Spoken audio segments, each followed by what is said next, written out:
Going from self-employed to being an entrepreneur involves one very important process, and this is employees. So if you have employees, this video will be the most important video that you've ever watched, because I will teach you the secrets that I've learned managing 50 plus employees, growing steadily, that will help you to keep your employees working hard, to keep them happy, and to keep them motivated. There is one very specific technique that you will learn in this video that will create a workforce. Because if you look at most of the companies, the employees, their main goal is to scroll on Instagram Reels or watch TikToks while they're working, and to waste as much time of their work as possible. But then if you look at some of the startups that are exploding, the employees have a fire in their heart for this company. And you obviously don't want to be one of the companies that just has a big baggage of hanging employees that don't even want to do anything. You want to be this fiery startup that really gets things done. And I want to show you exactly how in this video. The first concept that I want you to understand is that you as the CEO are a very important part of the equation. Because most people start hiring and they're like, now I have employees, I can do less, I can work less, and that's absolutely stupid. If you start hiring employees, you should work more, not less. You should focus on the important stuff that you now have more time for. Ideally, once you hire your first employees, you should work more effective, but you should also put in more hours. Because if you think that hiring people will make your life much easier and give you the opportunity to sit on the beach and drink cocktails all day, well, then your business will fail. So the first point you need to understand is your role as the CEO. You have the most important role, because if you do not lead from the front, then no one will listen to you. Because if your employees see you sitting around and not working, then they'll be like, why should I work for this asshole? If he's just sitting around and watching Instagram on his couch, why the hell should I work for this damn company? So that is super important. That you as the CEO have to lead from the front. And now comes the most important thing I've ever learned about employees. Because most people that have a leadership position in a company, that are at the C-level of a company, they face a problem with one of their employees and they don't know what to do. Then they get angry, they scream at their employees, and nothing happens, nothing ever gets better. A concept that I want you to understand is that every single roadblock that can occur happens because one of these four factors aren't matched. Either the employee does not know what to do, he does not know how to do it, he does not know when to do it via deadlines, etc., or he's missing the motivation. Every single problem that can ever occur in business will happen because one of these four reasons, or all of the four reasons, or multiple of the four reasons. But if you fix all of these four factors and keep them at a solid level, you will have a smoothly flowing business. You'll be sailing down the river and making millions of dollars. So, listen to me. You most certainly have had this situation where you told someone what to do. Then this person went ahead, did their work, and a week later, you sit down with this person and you try to check the status. and you realize nothing happened. And then you get super angry and you're like, what are you doing? Why can you not just do what I tell you? Da, da, da, da, da. You start screaming. You get angry. And then he's like, yeah, but you didn't even tell me exactly what to do. Or you didn't even give me the clear instruction of how to do it. I didn't even know until when I should do it. So it will be one of these problems, do you understand? Or he'll be like, yeah, but I had other priorities. I just thought something else was more important. If you have had this situation, then you will know exactly what I mean. And I'm very certain that if you have people working for you, that you had this situation before. Because a big issue that most CEOs run into is that they do not give a proper chain of command. If there's something that has to be done, they just give it to someone and forget about it. But that's not the way to go about that. You need to put follow-ups of tasks that you give to employees as a priority. Because if you forget to follow up about something, that's absolutely your fault. You cannot expect people to come and serve everything to you. You have to be ready to set follow-ups into your own to-do list. Okay, tomorrow Michael will do this and this and this and this. You've instructed him, and then you put in your to-do list for tomorrow, you put check up with Michael on the status of X. That is so damn important, and most people forget about that totally. Okay, but let's get back to this point, because this literally is the solution to all of your problems, if you understand this concept. Because, as you've understood now, every single roadblock in your business is caused by one of these 4 issues, or that one of these 4 factors has been neglected. So, whenever you face a problem with an employee, you should analyze, okay, does he even know what to do? Have you given proper instructions? And here it's very important that you don't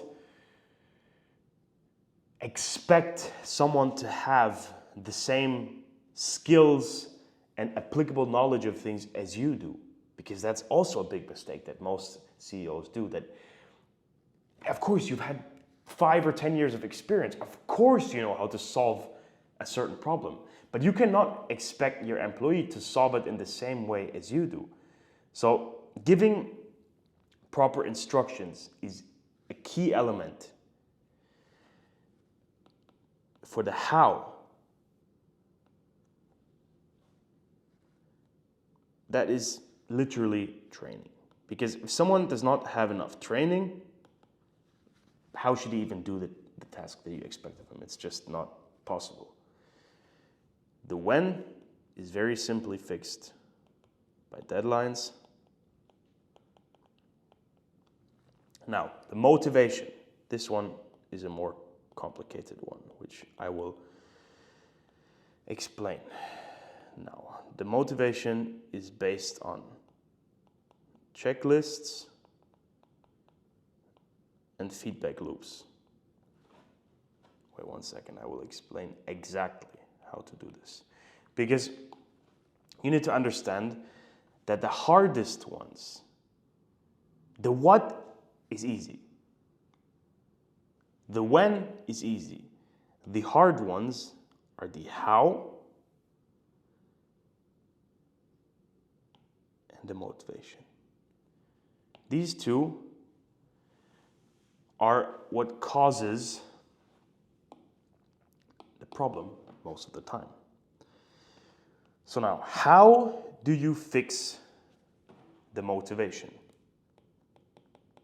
And this, trust me, this is a hard one. This is a hard one, which took me years to figure out. So for the motivation, you have 2 aspects. You have the checklists and you have the feedback loops. These 2 things will solve any motivation problem that your employees might have. Why checklists?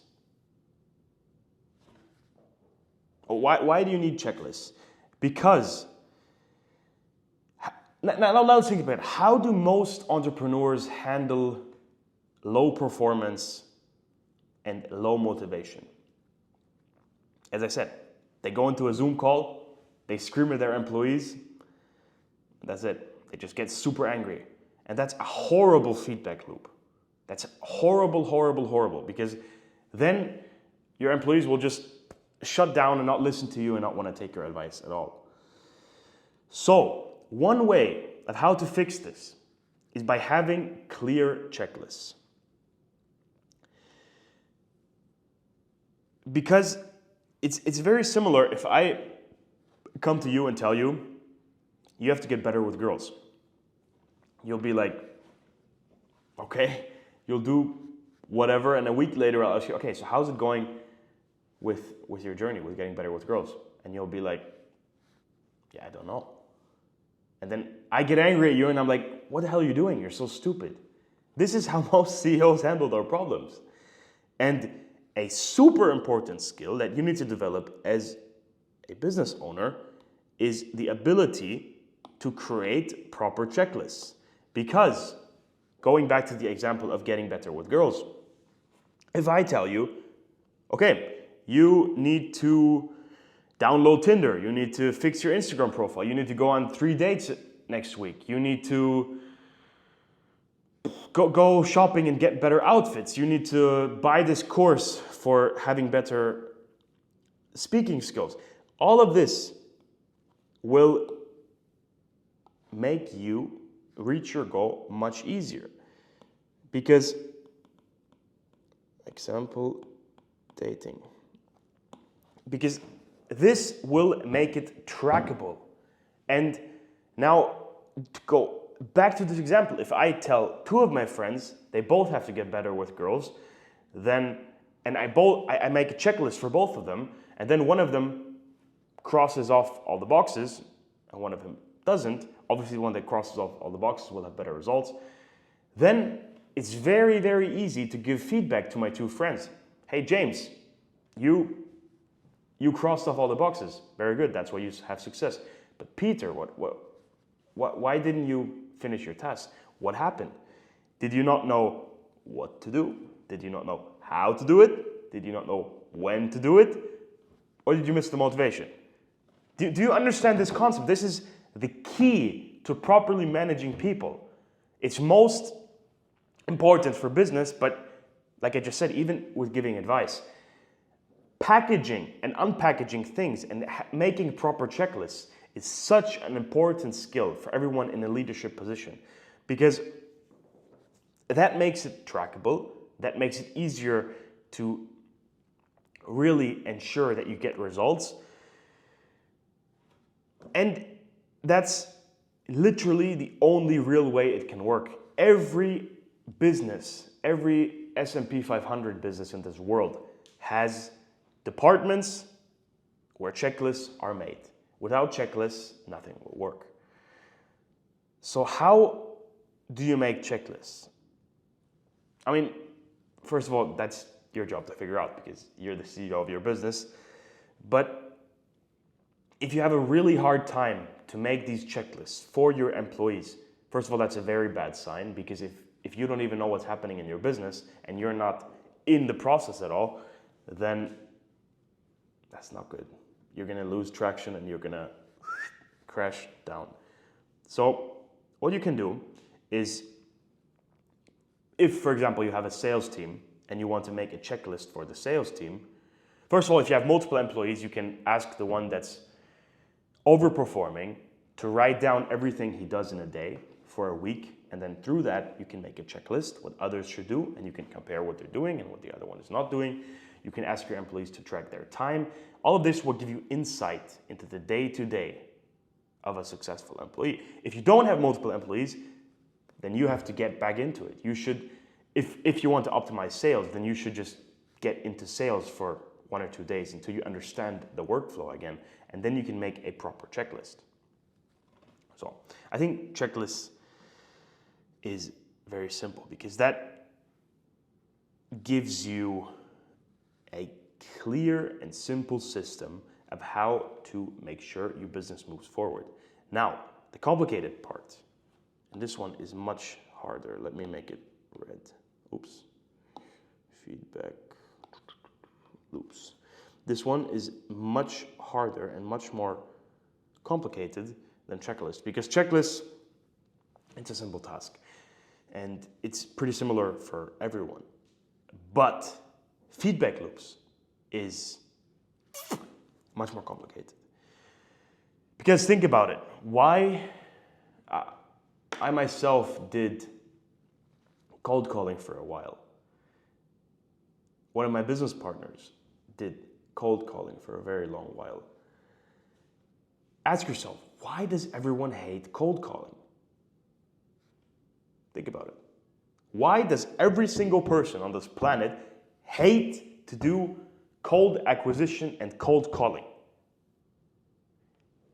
Let me tell you. Because the feedback loop is horrible. All you do is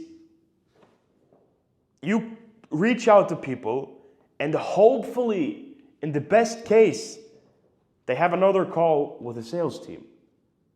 That's the best positive result you could ever have.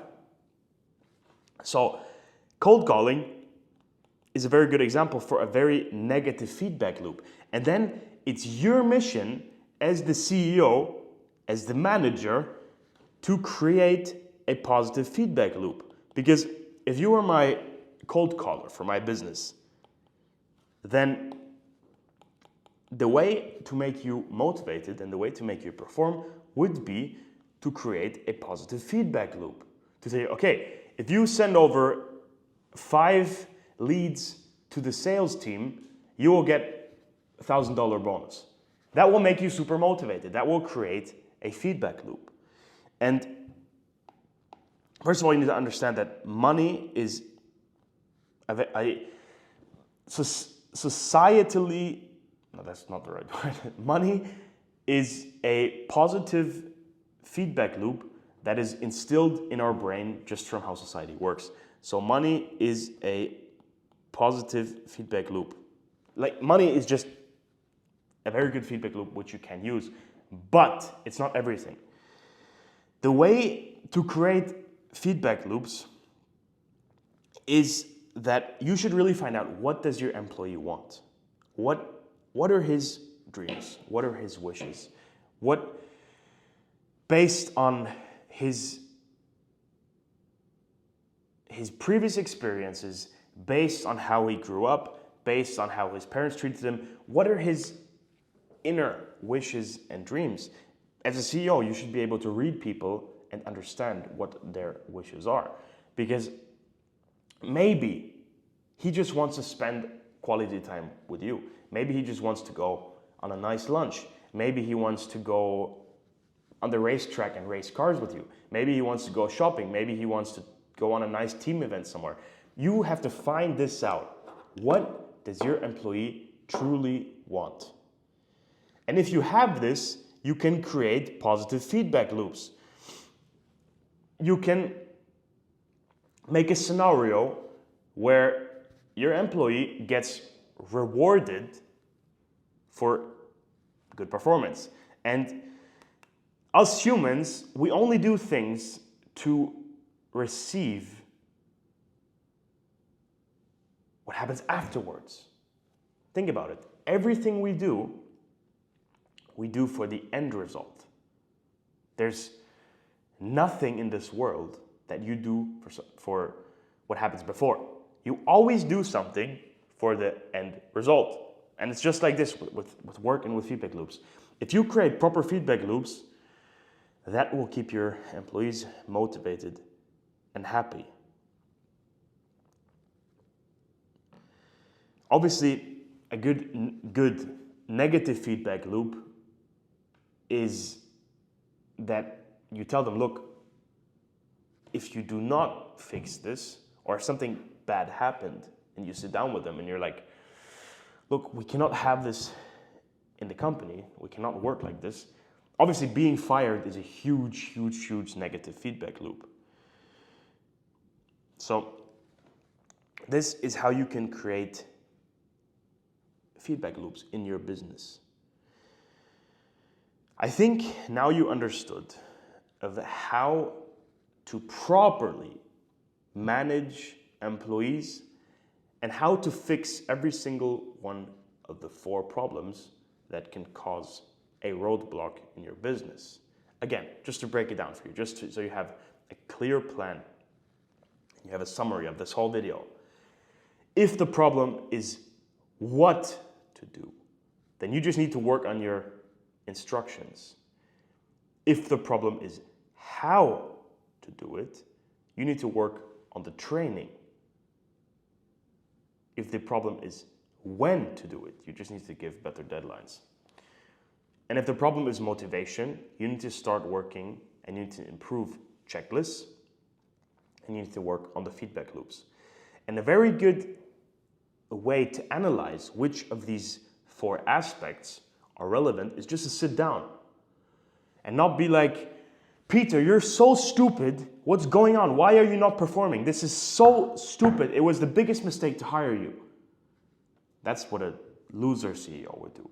But if you sit down and you're like, look, Peter, this is not normal for you. This low performance is not what I'm used to by working with you. But I want to sit down with you and analyze what we can do to fix this. So please sit down for a minute and think about it.